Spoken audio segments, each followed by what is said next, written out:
సరస్వతి బ్రహ్మదేవునికి, లక్ష్మీ శ్రీమన్నారాయణమూర్తులకు, శివపార్వతులకు అనేక సాష్టాంగ దండ ప్రణామములు. ఈ ఆలయం అమ్మవారు కన్యకా పరమేశ్వరి అమ్మవారు, అలాగే వెంకటేశ్వర స్వామి వారి యొక్క పాదపద్మములకు నమస్కరించుకుంటూ, జగద్గురు శ్రీకృష్ణ పరమాత్మ మా సద్గురుదేవులు వెంకటకోటి యోగేంద్ర వారి యొక్క పాదపద్మములకు నమస్సులు. అట్లాగే మనందరికీ రాజయోగిగా, ఆదర్శమూర్తిగా, ఇహమో పరమో రెండింటిలో జన్మని సార్థకం చేసుకున్నటువంటి మన రామనాథం గురువు గారు యొక్క పూజ్యులు, పుణ్యమూర్తులు వారి యొక్క పాదపద్మములకు నమస్కరించుకుంటూ, అలాగే స్టేజీ పైన ఉన్న గురుమూర్తులకు, కింద ఉన్న భక్తజనులందరూ కూడా హృదయపూర్వక నమస్కారములు. ఈరోజు పలనాడులో పెద్దపొలంగొల్ల గ్రామంలో జన్మించి రామాపురంలో నివాసం ఉండి శ్రీనగరానికే శ్రీకారం చుట్టి పిడుగురాళ్ళలో స్థిరపడి మనందరికీ ఎంతగానో ఆదర్శంగా నిలిచినటువంటి మరి రాజయోగిగా, ఇహము పరము రెండింటిని కూడా సార్థకం చేసుకున్నటువంటి మరి రామనాథం గురువు గారు మనందరంటే మన తల్లిదండ్రులు వయసు కలిగినటువంటి వారు పెద్ద వయసు, అంటే మనలాగే జన్మించారు, మనలాగే జీవించారు, మనలాగే జీవితాన్ని కూడా మరి సాధించడం జరిగింది. వారి సంతానం కూడా ముగ్గురో నలుగురో ఈరోజు, ఎందుకంటే 25వ వార్షికోత్సవం సందర్భంగా వారి కొడుకులు కోడలు కూడా వచ్చారని చెప్పిందని నాకు కొంతమంది చెప్పడం జరిగింది. మరి అట్లా జీవించినటువంటి వ్యక్తి వాస్తవానికి పిడుగురాళ్ళు మనం చాలామంది ఉన్నాం, కానీ చాలామందిలో నివాస స్థానం కూడా కాదు. కానీ మరి ఆయనకి 25 సంవత్సరాలకు మనం ఆరాధన కార్యక్రమం చేయడానికి గల కారణం ఏమిటి అనే విషయాన్ని మరి మనందరికీ తెలుసు. ఎందుకంటే ఇక్కడ ఉన్నటువంటి మహిళా తల్లులందరూ కూడా భక్తిలోనూ, జ్ఞానంలోనూ, సేవా సత్కర్మల్లో బాగా నిష్ట కలిగినటువంటి వాడు. ఎప్పుడూ కూడా ఎంతో కొంత త్రికరణ శుద్ధిగా, ఆధ్యాత్మిక విధానంలో చక్కగా ప్రయాణం చేసేటువంటి వ్యక్తులు మనందరం కూడా. మరి అట్లా చేసే విధానంలో మన భారతీయ సంస్కృతి మనకి ఏం చెప్తున్నది అనే విషయాన్ని మనం ముఖ్యంగా తీసుకుంటే, మనకి మానవ జన్మ ఎక్కడ అనేది చాలా అరుదుగా వస్తున్నదని చెప్పి మహాత్ములందరూ చెప్తా ఉంటారు. చాలా దుర్లభమైనటువంటి జన్మ అంటే అరుదుగా వచ్చేదయ్యా, కానీ దాన్ని దుర్భరం చేసుకోమాకండి, అంటే దాన్ని వృధాపరుచుకొని అనవసరంగా లేనిపోయిన విషయాల్లో మరి దాని ద్వారా సమయం అంతా వృధా చేసుకోమాకండి. నువ్వు ఎందుకు వచ్చినవో ఇక్కడికి, నువ్వేమి చేయాలో, ఏమి నువ్వు పొందాలో, ఏమి ప్రజానికి అందించాలో అలాంటి విషయాలను నువ్వు అందించాలి అని చెప్పి మహాత్ములు ఏ మాట అయితే సూచనప్రాయంగా తెలియజేశారో ఆ విధానంలో సంపూర్ణంగా నడుచుకున్నటువంటి వ్యక్తి మన రామనాథం గురువు గారు. ఆయన చక్కగా పొలంగల్లో జన్మించి చిన్న వయసులోనే అందరిలాగే మనకి 2 రకాల విద్యలు ఉంటాయి, మీ అందరికీ తెలిసినయే. ఎందుకంటే మీరు అక్కడ ఉన్న వాళ్ళు తెలియని వాళ్ళని ఎవరు అనుకోవాలి కదా, ఎందుకంటే మీరు నిత్యం సత్సంగాలు చేసేవాళ్ళు, సంకీర్తనలు, అందులో తాత్పర్యాలన్నీ వెతికి చూసేవాళ్ళు కాబట్టి. అలా ఆయన మనకి అపర విద్య, పర విద్య రెండూ ఉన్నాయి. కానీ ఆయన అపర విద్యని చక్కగా చిన్నతనంలోనే 3వ తరగతి వరకు చదువుకున్నాడు. ఆ తర్వాత ఆయన కొన్ని కుటుంబ భారాలు తీసుకోవటం, వివాహం చేసుకోవటం, ఆ తర్వాత ఆయనకు హార్మోనిస్టుగా ఆయనకి ఎందుకో మనసు అలా అనిపించి హార్మోన్ నేర్చుకొని సంకీర్తనలు ఎంతో మందికి, నాటకాల కార్యక్రమాలన్నీ కూడా చక్కగా సమకూర్చుకుంటా అలా తిరుగుతా కొన్నాళ్ళు వివాహం జరిగింది. వివాహం తర్వాత ఆయన అత్తగారు అయినటువంటి రామాపురం పోవటం, రామాపురంలో ఆయనకు అనుకోకుండా ఒక చిన్న వయసు కలిగినటువంటి శ్రీమన్నారాయణమూర్తి అంశతో జన్మించినటువంటి సద్గురు నారాయణ స్వామి వారు అనేటువంటి ఆయన ఎక్కడో బెంగళూరు నుంచి ఆయన డాక్టర్ వృత్తి చదువుతా మరి ఆయన ఇక్కడికి రావటం ఏమిటో ఇవన్నీ చూస్తే మనకి చాలా ఇదంతా దైవ సంకల్పం, దైవం యొక్క సిద్ధి విలాసం. ఎందుకంటే ఏముంటుందని మనం చెప్పగలం. ఎక్కడ బెంగళూరు, ఎక్కడ రామాపురం చెప్పండి. ఆయన ఏదో గుళ్ళో ఉంటే ఈయన పోయి ఆయన కలవటం, వాళ్ళిద్దరికి సఖ్యత కుదరటం, ఆ సఖ్యతలో గురు శిష్య బంధంగా రోజు ఇట్లాంటి విషయాల మీద అనేక రకాల సత్సంగాలు చేయటం, ఆయన కుటుంబాన్ని తీసుకుపోవటం, ఆయనకు కావాల్సిన వసతులు సమకూర్చడం, అలా కొంతకాలం వాళ్ళ జీవితం గడిచింది. అలా గడిసే కొద్దీ ఈ యొక్క రామనాథం గారికి ఏమి తెలుసుకోవాలో అనే విషయాలు ఆ యొక్క నారాయణ స్వామి ద్వారా తెలియబడతా ఉన్నాయి. ఈయనకు తెలుసుకునే కొద్ది ఇంకా తెలుసుకోవాలనే తపన పెరిగింది. ఆ విధానంలో వాళ్ళిద్దరు చాలా కాలం జీవించడం, ఆ తర్వాత మనకి గురుజాల్లో అమ్మవారి యొక్క తిరునాళ్ళు జరుగుతుంటే ఇద్దరు వెళ్దామని వెళ్ళారు. ఆ తర్వాత ఆ గురువు గారు నేను తర్వాత వస్తానని చెప్పి, ఎందుకంటే వాళ్ళిద్దరు కలిసి ఫోటో దిగారు, నేను ఫోటోలు తీసుకొస్తాను, కానీ ఆ తర్వాత ఆ గురువు గారు కనపడలేదు. తర్వాత ఏమయ్యారయ్యా అంటే మన కేశానపల్లి ఆశ్రమంలో ఎవరు ఉన్నాడు కొన్ని రోజులని తెలిసింది. ఆ తర్వాత ఆయన మళ్ళీ ఎటు వెళ్ళారో తెలియదు. కానీ మన రామనాథ గురువు గారు ఆయన ఒక చక్కగా రామాపురంలో ఉంటా, ఆయన వృత్తి ఆయన విధానాలు ఆయన చేసుకుంటా, కుటుంబ ధర్మాలన్నీ సక్రమంగా నెరవేర్చుకుంటూ, ఆ తర్వాత 4-5 కుటుంబాలు కలిసి మన శ్రీనగరానికి శ్రీకారం చుట్టిన వాళ్ళలో మొట్టమొదటి వ్యక్తి మన రామనాథం గురువు. లైన్ మీద అయితే బాగుంటుందని.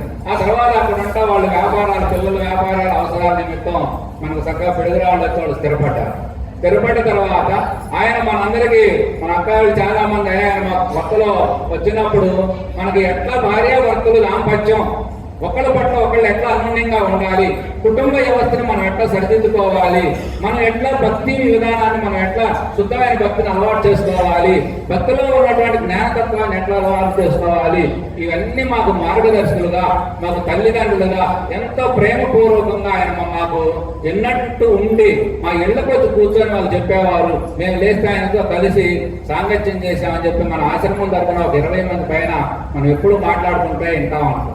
అంటే ఆయన అపరవిద్యని ఆయన ఏం చదువుకోవాలో చదువుకొని కుటుంబ పరంగా ఎక్కడా కూడా ఇబ్బంది డ్యామేజ్ లేకుండా ఉన్న దాంట్లో సంతృప్తిగా తను జీవిస్తా, నలుగురితో ప్రేమగా ఉంటా, అందరితో కలిసి జీవించడమే ఆయన చేసినటువంటి అపరవిద్యలో చక్కగా.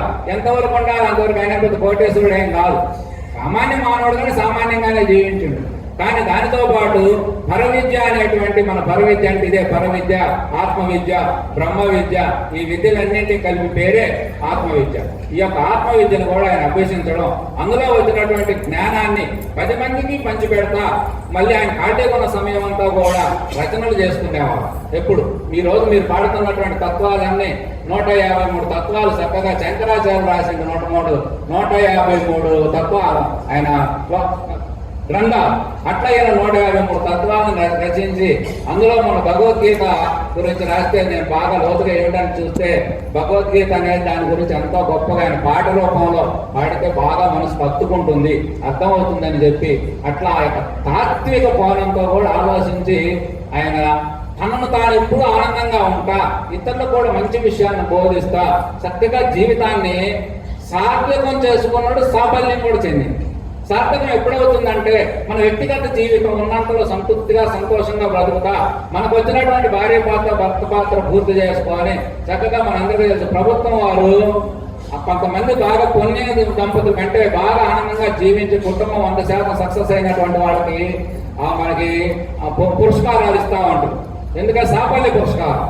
అట్లాగే మరి సాఫల్యం అవుతుంది, బాగా జీవించేవాళ్ళు మనకి వ్యక్తిగత జీవితం చక్కగా అన్ని సమకూర్చుకొని బ్రతికేవాళ్ళు బ్రహ్మాండం సంతోషం ఉంటాం, బాగుంటాం. కానీ మానవ జన్మ సార్థకం అని చెప్పాల.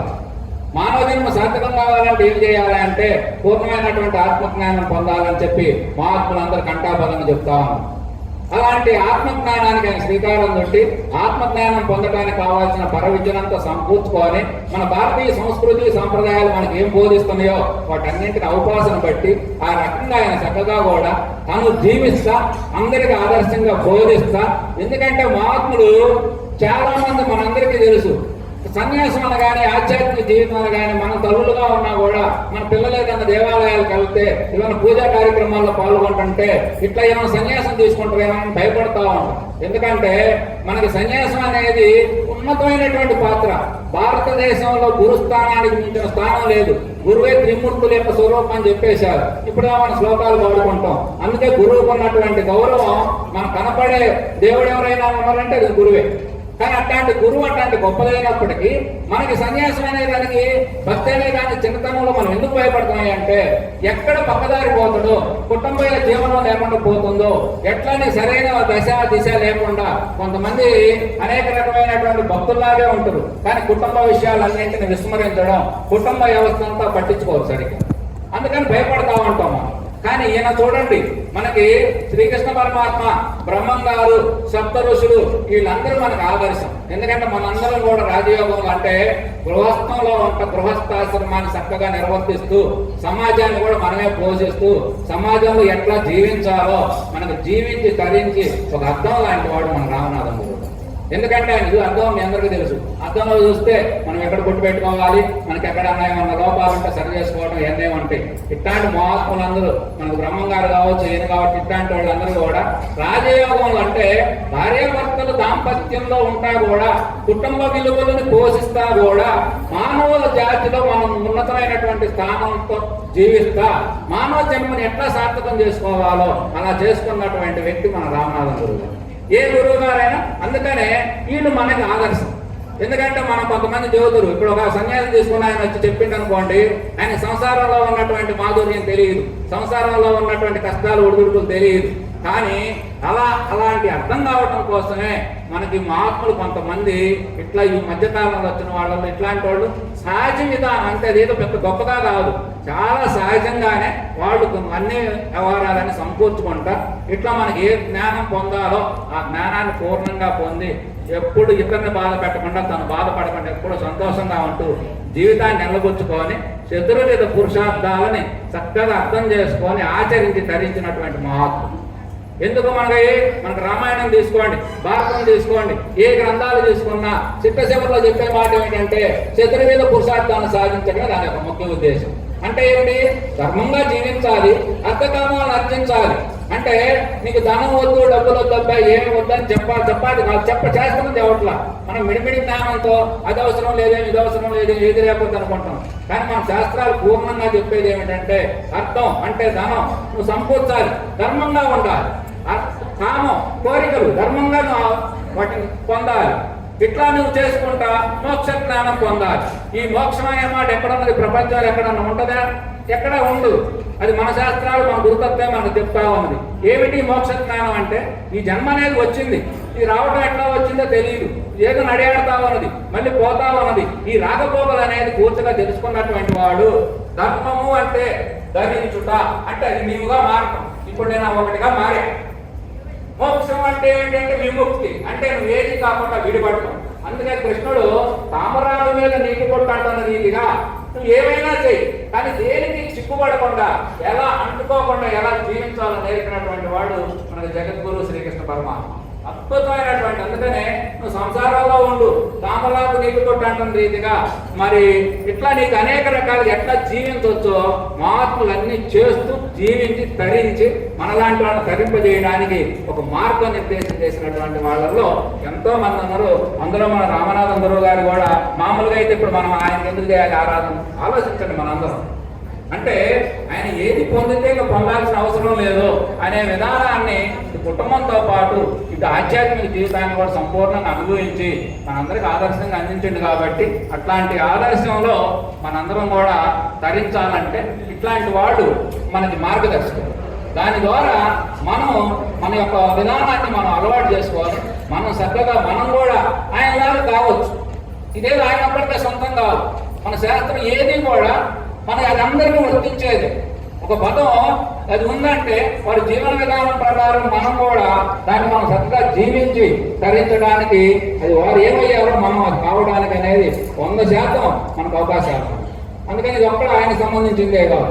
అట్లా జీవించి ధరింపజేయడంలోనే మనకు ఎంతో మంది మహాత్ములు అలా ఎలా చేయాలో ఎలా చేస్తే జీవితం సార్థకం అవుతుందనే దాంట్లో మనకు అందించినటువంటి మరి యొక్క గురువు గారిని మరి ఆదర్శంగా తీసుకొని చక్కగా మన వాళ్ళకు మందిరం ఏర్పాటు చేసి దానికి మరి గురువు గారి పేరు పెట్టి దానికి వాళ్ళు తత్వ విచారణ సంఘం. ఎంత గొప్ప పేరు అంటే తత్వం. నువ్వు ఎన్ని భజనలు అయినా చేయి, భజన ద్వారా నీకు భజన చేసినా ఏమి చేసినా తాత్విక కోణం ఎందుకు ఏమిటనే ప్రశ్నకు సమాధానం దొరికేదాకా నేనెవరిని, భగవంతుడు ఎవరు, దైవం అంటే ఏమిటి, ఇవన్నీ తత్వం. ఆ తత్వం ద్వారా తత్వం అంటే అంటే అది నీవే, నీ వయ్యంలో అని వెతికేదాకా. ఎందుకంటే ప్రతి మనిషి దైవ స్వరూపమే, ఆత్మస్వరూపమే అని మనందరం చెబుతాం. మరి ఆత్మ అయితే దైవాన్ని బయట ఎక్కడ ఎదుగుతున్నట్టు అంటే మహాత్మ చెప్పే మాట ఏమిటంటే శాస్త్రాలన్నీ నీవు దైవమై ఉన్నావు, కానీ నువ్వే మళ్ళీ వెతుకుతావు. నువ్వేదో ఎక్కడో ఉన్నది, నువ్వు ఎంత ఎతికినా బయట ఎక్కడా లేదు, ఉన్నది బయట కూడా. కానీ నీలో ప్రవేశించి నిన్ను నువ్వు తెలుసుకుంటేనే నేను ఎవరిని అనేటువంటి ప్రశ్నకు సమాధానం దొరికితేనే నీకు ఈ నేనే, ఎందుకంటే మీరందరూ అసలు భగవంతుని పేరు ఇప్పుడు మన ఓంకారం ఉన్నది. ఓంకారం యొక్క స్వరూపం ఏమిటి? మన గురువుగారు ఫస్ట్ ఓంకారాన్ని పలికించారు. ఓంకారం యొక్క స్వరూపం, పరమాత్మ యొక్క స్వరూపం ఓంకారం. పరమాత్మ యొక్క పేరే నేను. ఈ నేను మీ ఎవరు ఏం పలికినా నేను కాక ఇంకేముంటుంది చెప్పండి? ఈ నేను ఒక్కటి తెలిస్తే అన్ని నేను తెలిసినట్టేనని చెప్పి మహాత్ములు చెప్పారు. అందుకనే రమణ మహర్షి లాంటి ఆయన ఎవరైనా పోయి నేనంటే ఆ నేనెవరో తెలుసు ఆయన ఒక్కటి చాలా ఒక్క ముక్కుతో ఆయన సందేశం అంతంత గొప్పగా ఉంటుంది. అట్లాంటి సందేశం మనకి అనేక రకాలుగా ఇవి ఉన్నాయి. ఇది తత్వం, ఈ లోపలికి పోవాలి. దీనితో పాటు మన యొక్క భారతీయ సంస్కృతి సాంప్రదాయాలు ఇవన్నీ మనం పరిరక్షించుకుంటా ఇవి మనం ముందుకు సాగాలి. ఎందుకంటే తెలియని వారు తెలుసుకోవాలని తపన ఉండాలి, తెలుసుకున్న తర్వాత మరి ఏం చేయాలి? దాన్ని మళ్ళీ తిరిగి 10 మందికి పంచిపెట్టాలి. అలా పంచిపెట్టడంలోనే మనందరం నిమగ్నం అయ్యి మనం రానున్న తరాలకి గొప్పగా ఆదర్శంగా మనం ఎట్లా ప్రతి మనిషి కూడా ఆ యొక్క రామనాథం గురువు గారి యొక్క పుణ్య దంపతుల్లాగా మనం కూడా ఆ స్థానాన్ని అలంకరించాలి అనేటువంటి దానికోసమే ఏ మహాత్ములు తపన పడ్డా బాధపడ్డా మన కోసం వాళ్ళు కష్టపడ్డా వారికి కొంత ఆనంద అనుభూతి ఉంటుంది అలా చేయటంలో. కానీ దాన్ని అది అందరికీ అందాలంటే ఎట్లా అనే దానికోసం వాళ్ళు అనేక రకాలుగా తపన పడి ఆ విధానాన్ని మనందరికి అందించారు. కాబట్టి అట్లాంటి విధానంలో మనందరం కూడా వారిని ఆదర్శంగా తీసుకోవాలి. ఎందుకంటే మనందరం కూడా కుటుంబంలో ఉన్నటువంటి వారి కాబట్టి గృహస్థాశ్రమాన్ని సక్రమంగా భార్య భర్తలు పిల్లలు మనవాళ్ళు మనవరాళ్ళు సంతోషంగా జీవిస్తా మిగిలిన జీవితం ఏదైనా అదనంగా ఉంటే అదనంగా ధనం ఉన్నా కాలం ఉన్నా వయసు ఉన్నా ఇవన్నీ కూడా పరోపకారం కోసం ఉపయోగించమని చెప్తుంది శాస్త్రం. ఎందుకంటే మనకు 1700 శ్లోకాల భారతం దాని యొక్క ఒక్క 60 శ్లోకంలో చెప్పినటువంటి ఒక మాట ఏమిటంటే వినాయకుడు రాసి అలసిపోయాడు బాబు. రాస్తే తాత ఇంతసేటు రాయాలా యొక్క భారతాన్ని, ఎందుకు 1,00,000 శ్లోకాలు రాయాలా, ఏమి కొద్దిలో రాస్తే సరిపోదా అని వినాయకుడు అడిగితే ఆయన వ్యాస మహర్షి చెప్పిన మాట ఏమిటంటే 1,00,000 శ్లోకాలు కాదు వినాయక, నీకు కావాలంటే 1 శ్లోకంలో భారత సారాంశం మొత్తం వినిపిస్తా, లోకులు ఆచరించేవాళ్ళు ఉంటే చూపించవయ్యా అని అన్నాడు. ఆ శ్లోకం ఏమిటంటే శ్లోకార్థేనే ప్రవక్ష్యామి యదుయుక్తం గ్రంథకోటి బిహి. అంటే మనకి 4 వేదాలున్నా, 18 పురాణాలున్నా, 108 ఉపనిషత్తులు ఉన్నాయి, రామాయణం భారతం ఇతిహాసాలు అనేకం ఉన్నాయి. వీటన్నింటి యొక్క సారాంశం ఏమి చెబుతున్నాయి అంటే ఇది 1 శ్లోకం. పరోపకార పుణ్యాయ పాపాయ పరపేడనం. ఇతరులకు ఎవరైతే మేలు చేస్తారో అదే పుణ్యం, ఇతరులకు ఎవరైతే కీడు చేస్తారో అదే పాపం అని చెప్పాడు. 1 శ్లోకమే. కాబట్టి మనం చేయాల్సింది ఏమిటంటే యుగపరమైనటువంటి కుటుంబ విధానాలు ఇవన్నీ చేయాలి. ఆ తర్వాత సమాజం కోసం నువ్వు ఎంతో కొంత సమాజం వైపు నువ్వు ప్రయాణం చేయాలి. ఈ రోజు ఆయన కుటుంబానికి చేసింది ఒక కుటుంబం ఉన్నది, వాళ్ళు బాగానే చూసుకుంటారు తల్లిదండ్రి గౌరవంగానే. కానీ మనం చేయడానికి కారణం ఏమిటంటే ఆయన సమాజంలో భాగమే.